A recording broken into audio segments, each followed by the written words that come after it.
రాష్ట్ర పురపాలక శాఖ మంత్రి డాక్టర్ నారాయణ గారు గత తెలుగుదేశం ప్రభుత్వ హయాంలో 5 ఏళ్ల కిందట ఏర్పాటు చేసిన స్మార్ట్ సిటీలో భాగంగా నిర్మించిన ఏసీ బస్ స్టేషన్లు, బస్ స్టాపులు మరలా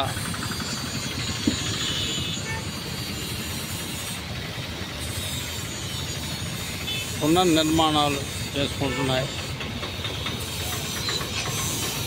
వాటికి మరమ్మతులు చేసి వాటి ప్రజల ఉపయోగార్థం త్వరలో ప్రారంభించేందుకు అన్ని సిద్ధం చేస్తున్నారు.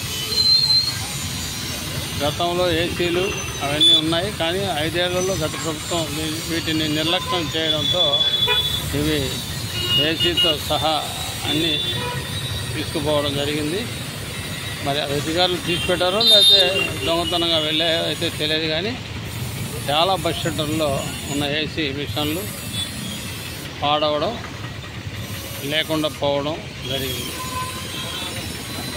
ఏదేమైనా స్మార్ట్ సిటీలో భాగంగా మంత్రి నారాయణ గారు 2019లో ఏర్పాటు చేసిన ఈ బస్ స్టేషన్ మరలా వినియోగంలోకి రావడం ప్రజలు హర్షాతిరేకాలు వ్యక్తం చేస్తున్నారు.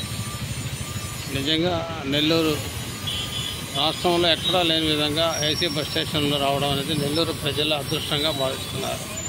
మంత్రి నారాయణ ఏది చెప్తే అది చేస్తారు, చెప్పారంటే చేశారు అంతే అంటూ ప్రజలు అనుకోవడం, ఆయనను అభినందించడం వినిపించింది. వీటిని సక్రమంగా ఈ వేసవిలో వినియోగించుకుంటారని ఆశిద్దాం.